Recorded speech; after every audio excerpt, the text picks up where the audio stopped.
He's a fashion photographer, meaning he works alongside many beautiful women in his profession. Stylists, hair and makeup artists, and of course, models. This is actually how we met. I modeled my way through college and he photographed me, after which we became friends and eventually started dating. We have been together now for almost 3 years. I've since stopped modeling, but he is still a photographer. Never once in our relationship has he given me any reason to question his fidelity. With the exception of me, he has never dated or even befriended any of the models he has photographed.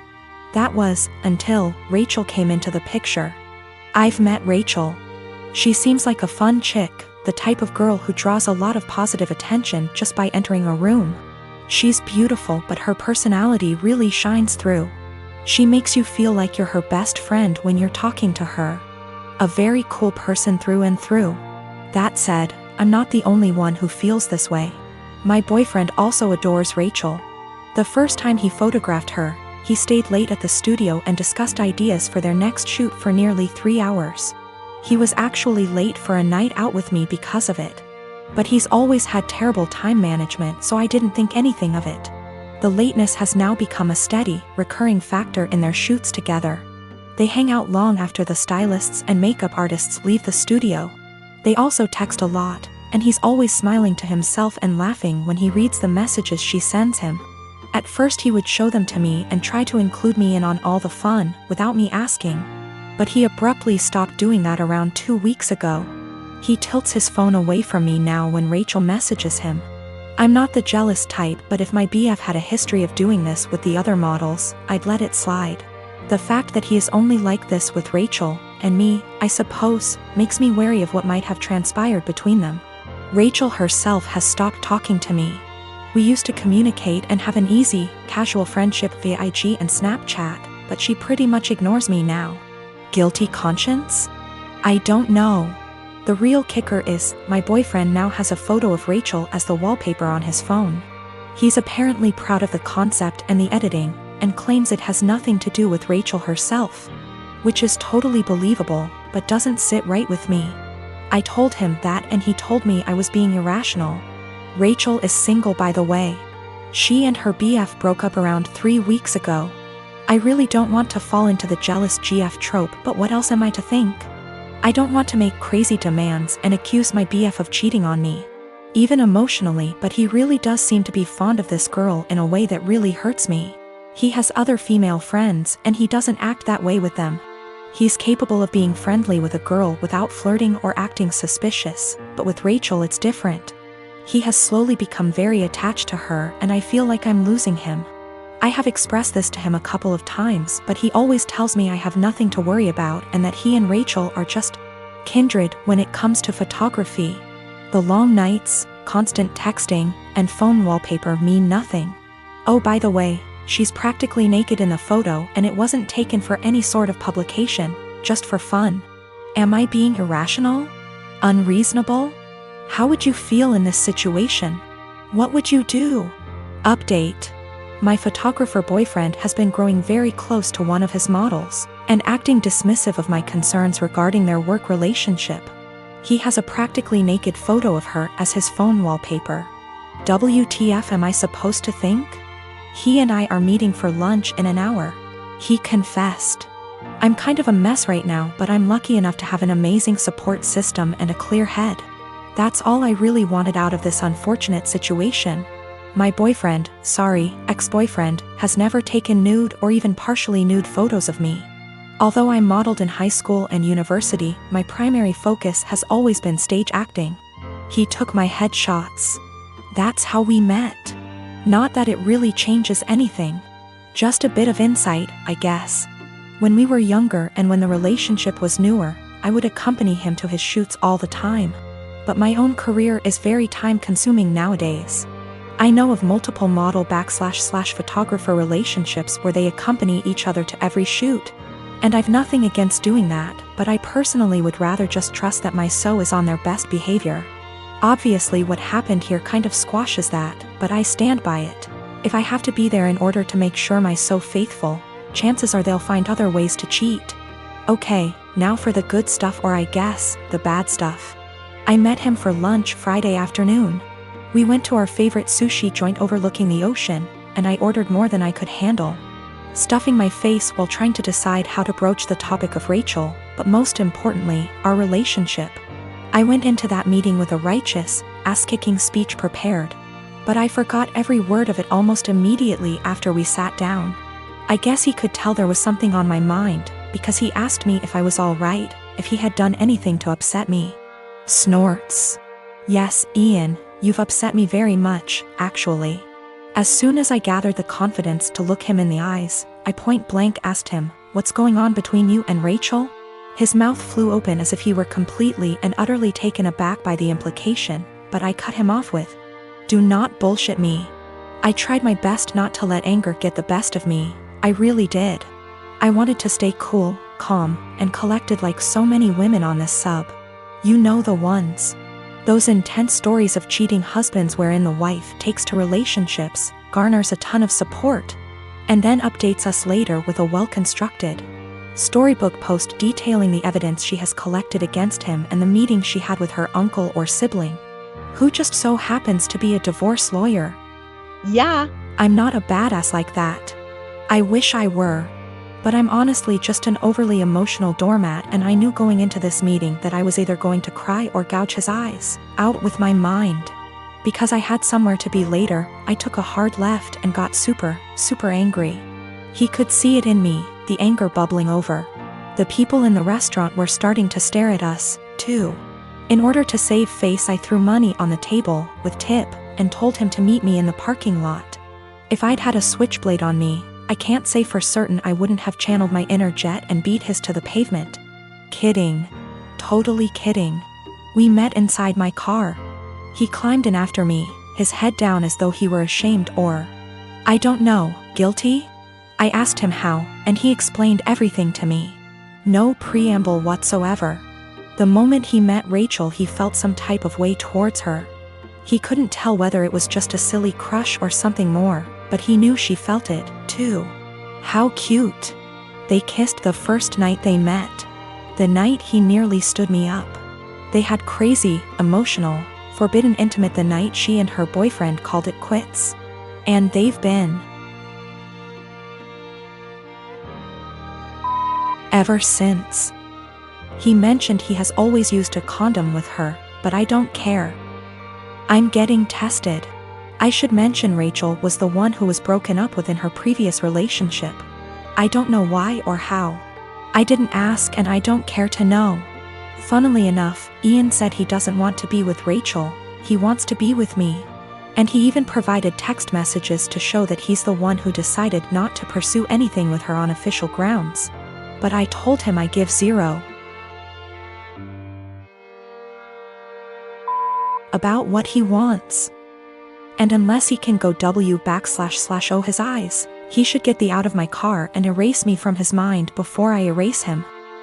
I literally said that. In any case, I went home later that day and drank a lot. My friends and family, and most of Ian's friends and family, have rallied around me in support. I guess he told his mother we broke up and how it happened, because she called me this morning and said she's disgusted with her son and that if I need anything at all, she's always there for me.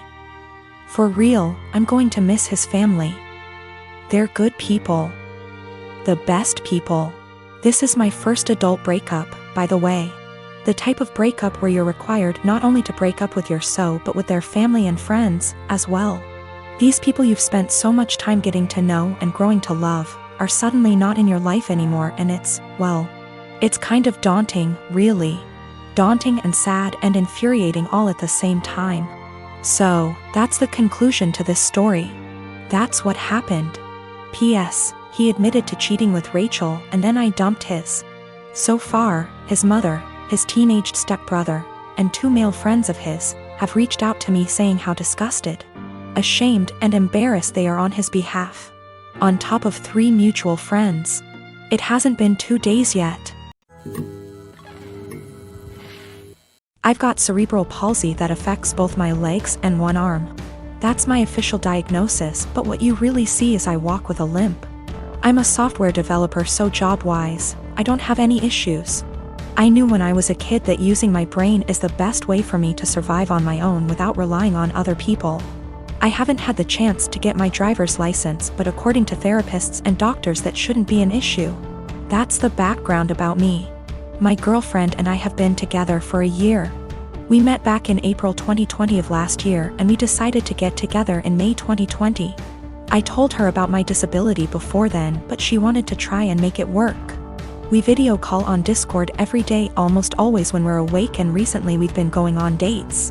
She's more than happy to lend me an arm, and she notices things about me that even I miss myself. Outside of my family, she's the most loving and caring person I know, and she's my motivation to do better and improve myself. Honestly, I never thought I could find someone I trusted enough to share my more negative thoughts and problems. I always tried to seem happy so I don't worry others. The emotional support she gives me is really irreplaceable. The problem is scared that, in the future, she will have to take care of me or most of the work will fall onto her. To make matters worse, her mom has been telling her for the past few weeks to break up with me because she can find better, and she doesn't want her to have the burden of caring for me. She's also really afraid that I will get arthritis early due to my cerebral palsy, and if that happens, a lot is going to be on her. I've tried doing things like stretches and exercises to maintain and improve my muscle tone, but she is still afraid I'll get worse. I'm an introvert, I don't know a lot of people, and honestly, I don't even know the options I've got to look at. I want to prove that I can be independent and that if things do go wrong, it won't just be on her. I'm in Ontario, Canada. Are there things I can look into and do to assist with my disability, or things I can look into so if things do go wrong, I won't be a burden on her? I'm at the end of my wits. I've never really hated my disability, but I've always kept myself going by tempering my expectations and thinking, my disability is going to make it really hard to find someone, and she's the first person to make me feel like, yeah, it doesn't matter. I want to do anything to show her that I won't hold her back in the future, but I'm out of ideas. Is there anything I can do? I don't want to worry anyone I'm with these issues, but I'm at the end of my wits. I don't even know if my relationship is lost, but I don't want this to happen again, and I want to know what I can do myself so I can reassure my partner, so they know I won't hold them back in the future. I don't know if there are things I can look into to better plan my future so it's not a concern for my partner. The worst part is, I've always thought my disability doesn't matter. But with all of this happening, it's really hard to convince myself otherwise. Dan and I have been married for 3 years and 8 months ago welcomed our amazing son into the world. He was very planned and wanted, and motherhood had been transformative for me. I was able to take for 1/2 months maternity leave before going back to work. Without going into too many details, we both work white-collar jobs that require professional attire. A normal workday look for me is a skirt or pair of slacks, a silk blouse, pumps or boots depending on the weather, but always with a heel because I'm 5'0", maybe a blazer if I have a big meeting. Dan wears a suit almost every day. I also style my hair and do some makeup for work every day. This is what I wore before our son was born and what I continue to wear. Dan and I are pretty even in sharing parenting duties. I tend to take mornings because I'm more of a morning person than Dan. A normal morning for me starts early, short workout, shower, get baby up, get ready. Get baby ready and baby off to Dan because the daycare is on Dan's way to work. I'm normally dressed at the tail end of this process, but I keep my robe on over my clothes in case my son wants to give my outfit something to remember him by on our way out the door. For the last month or so, Dan has been more irritable than normal in the morning.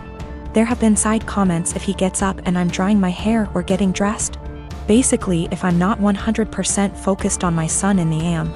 Our son is happy playing and supervised, so I just chalked it up to morning moodiness, but it's been getting worse. Last night, I brought it up in what I thought was a neutral, non-confrontational way. Basically, his answer was this: his mom was 100% a mom after her kids were born. She gained a fair amount of weight after she had kids and never tried to lose it. She wore sweatpants every day and works a job where she wears a uniform, so if she wasn't in her work uniform, she was in sweats and a t-shirt. She never did her hair or makeup. Her entire identity was being a mom, and she shared with me how hard it was to watch her kids start their own lives. Dan thinks I don't care about our son as much as he does since I worked on losing the baby weight and still put effort into my appearance. I feel like keeping this part of my identity actually helps me be a better mother. I love my son, but I'm still me and I still have the things I like to do. Dressing well, my identity actually helps me be a better mother. I love my son, but I'm still me and I still have the things I like to do.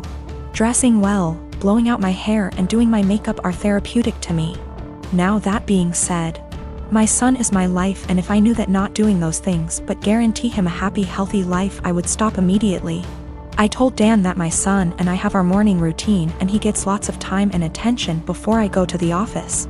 Dan said he wasn't looking to fight, but he just wanted me to think about my priorities and my time management. My boyfriend and I have been together for 2 years. He's a good heart and is normally rational, but his one issue is that he expects to accompany me in every occasion no matter how big or small. He even went with me to my ex-boyfriend's funeral after days of begging. Now my best friend got married few days ago. It was very small and only close family and friends were invited. My boyfriend couldn't come because of the +1 rule. He pitched a hissy fit saying my best friend has no respect for my relationship and was shocked when he learned that I was still going to attend. He told me that if he can't go then I'm expected to not go as well, but that is my best friend and I had to respect her rules. He gave me an ultimatum: either we go together or I stay home with him. I ended up going cause again I respected my friend's rules. He was angry with me and kept calling the entire 2-hour drive, then stopped. Later I got a text from his friend telling me he, my boyfriend, got into an accident and was taken to the hospital. I freaked out. He gave me the address and I had to leave the wedding and told my friends why. I was crying the entire drive home and kept calling his friend but got no response. I arrived to the hospital and asked about my boyfriend and they checked and told me he wasn't there. My anxiety reached 160% as I kept calling his friends one by one. I just went home and there he was, along with his friend. He saw me and said that he was sorry, but this was the only he can get me home after I left him alone. After the initial shock, I just blew up yelling at him about lying and making me leave my friend's wedding, and having me literally go to the hospital and freaking out cause of him. I kicked his friend out and we got into an argument. He kept talking about how much I love him, thus I left, which is my own doing, not his, and he was just trying to see if I really chose my friend's wedding over him. He then argued that my friend caused this and I shouldn't agree with her to exclude him. I said what he did was horrible and called him horrible and then went to my room. It was awful cause my friends kept calling to check in on him cause they thought he was really at the hospital. He said I overreacted and that I yelled at the wrong person. He has a history of mental health issues but got better the past few months. He also had a recent death in his family which really affected his health generally.